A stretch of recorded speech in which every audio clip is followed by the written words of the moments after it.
I think I've been running for a while now. Over to you, Eloise. Thanks, Jody. That was really great and really interesting. Thank you for that. We have a couple questions in the chat, and we'll just give a couple minutes if anyone else wants to add some more.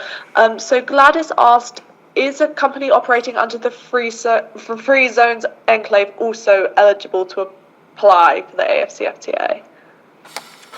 The answer is yes. If you are a free zones company producing products that are eligible under the AfCFTA rules of origin. So the key word here is that you must meet the rules of origin. Yes, you can export under the AfCFTA. Thank you. Great, thank you. If anybody else has any questions, feel free to put them in the chat now. We don't have any others in the moment. Or if you're able to put your mic on, feel free to come in as well.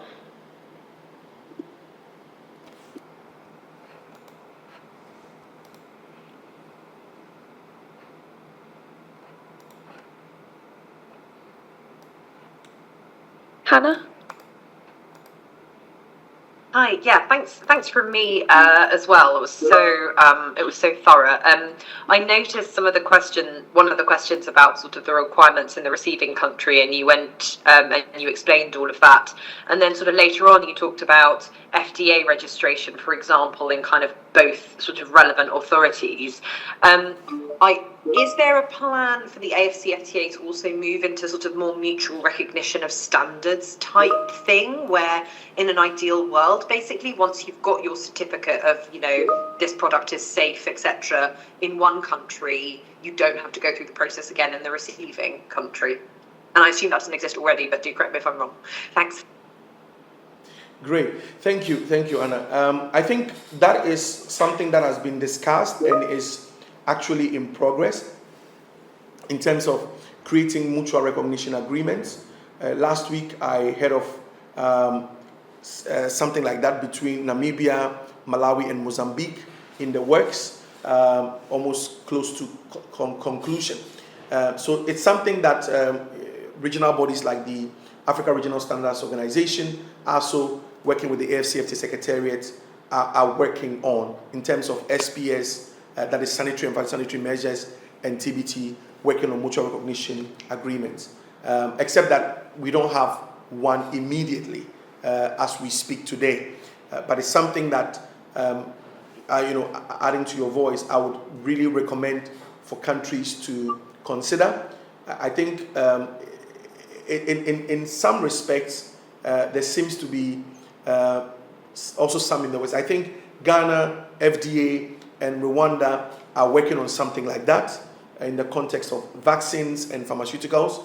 So it's something that can be looked at. There are some examples of, I wouldn't call it a mutual recognition agreement, but what I've observed is that there are certain countries that seem to have a higher regard or respect for accreditation and certification from Ghana or some African countries. So once you've been through the process, it makes it relatively shorter and easier for you to get your certification and registration done in those countries. So I really recommend that businesses take the time to go through whatever the process is within Ghana that could help them. Sorry, Dodie, we're a little bit, I don't know if you can hear me.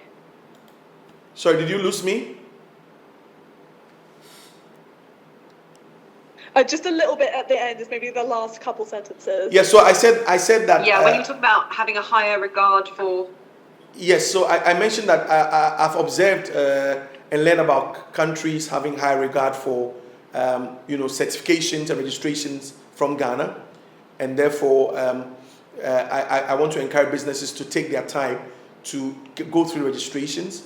It would help you because the documentations are not too different. And so just replicating that in another country also helps. Thank you.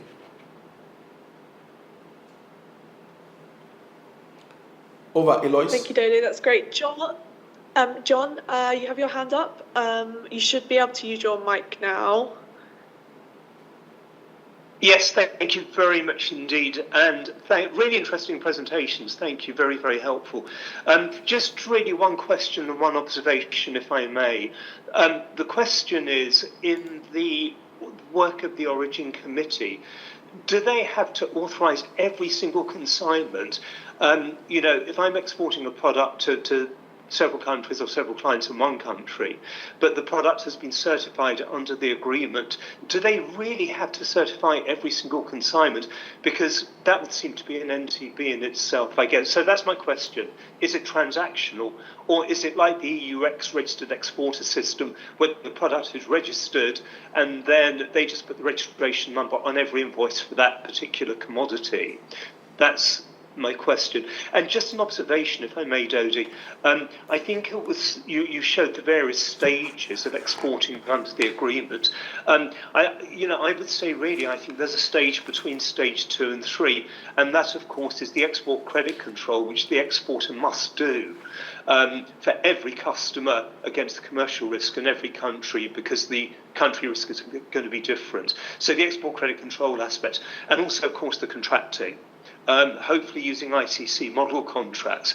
But I think, one of the biggest issues generally in international trade generally is misunderstandings between seller and buyer.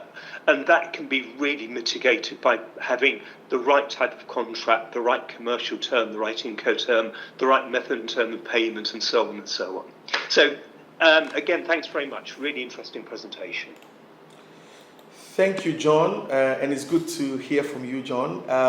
So first of all, on the question about certificate of origin or the certification, the preparatory certification is usually, so first of all, the registration is your business, registration is your product, certification is your product, and those are done once.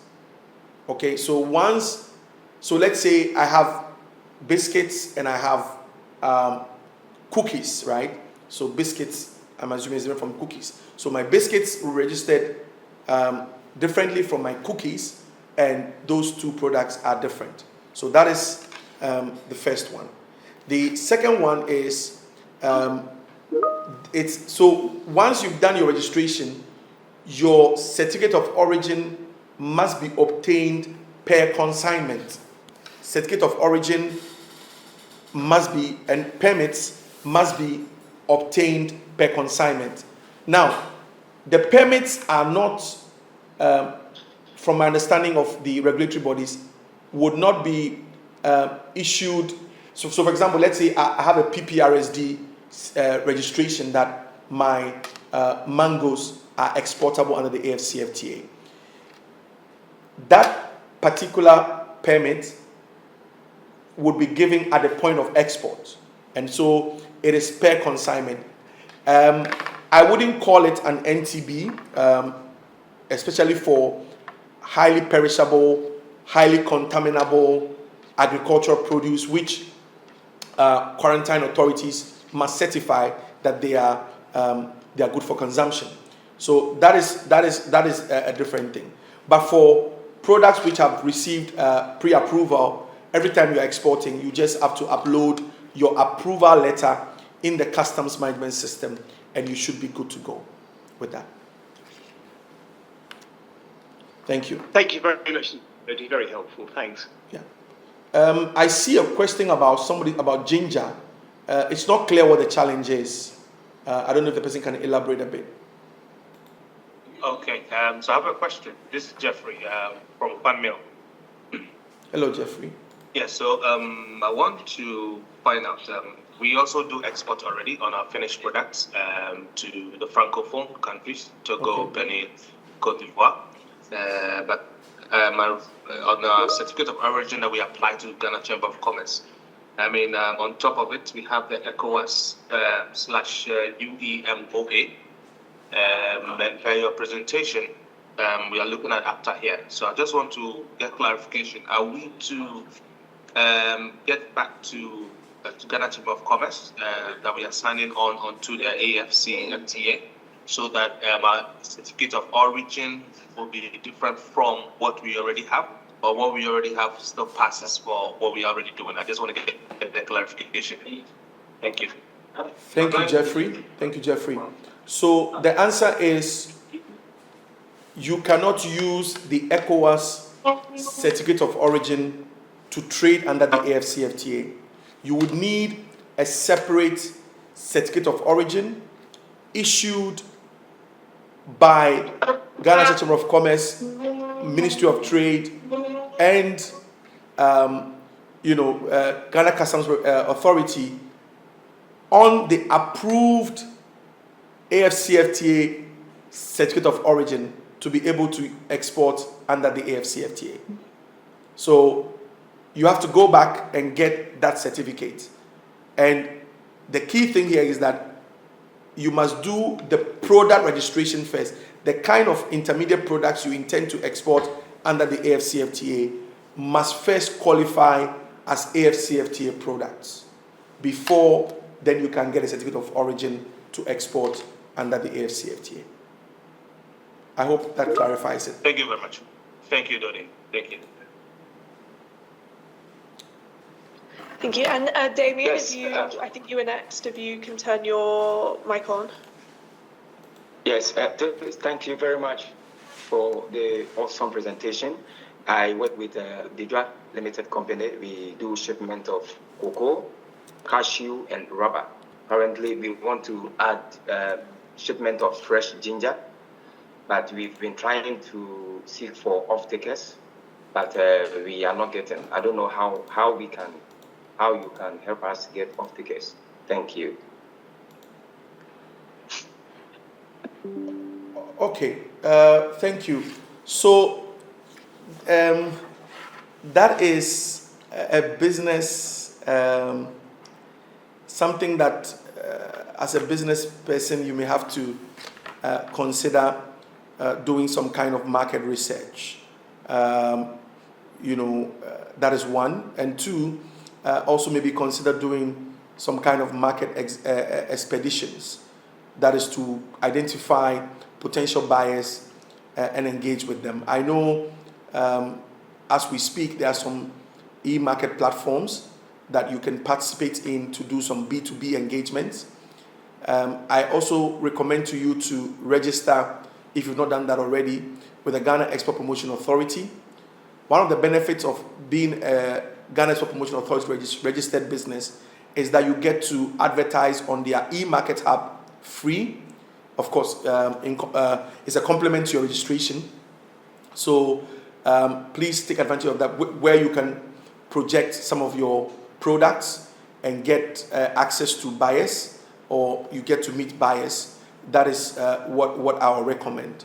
Apart from that, these are the suggestions I have for now in terms of getting access to buyers. And if it's for Africa, then maybe I may recommend you to try a little simulation on the Africa Trade Observatory. The Africa Trade Observatory. I think the Africa Trade Observatory is a platform where you can look for countries in Africa where there could be demand for your products. So you go in there, you put in country of export, country of destination, or product, the HS for your product, and then it can give you an indication of which countries could be interested in your products. Thank you very much, please. I think we'll go to Eva next, as you put a question in the chat a while ago. Eva, do you want to turn your mic on? Yes, please. Thank you very much for the presentation. Maybe this question will go to the UK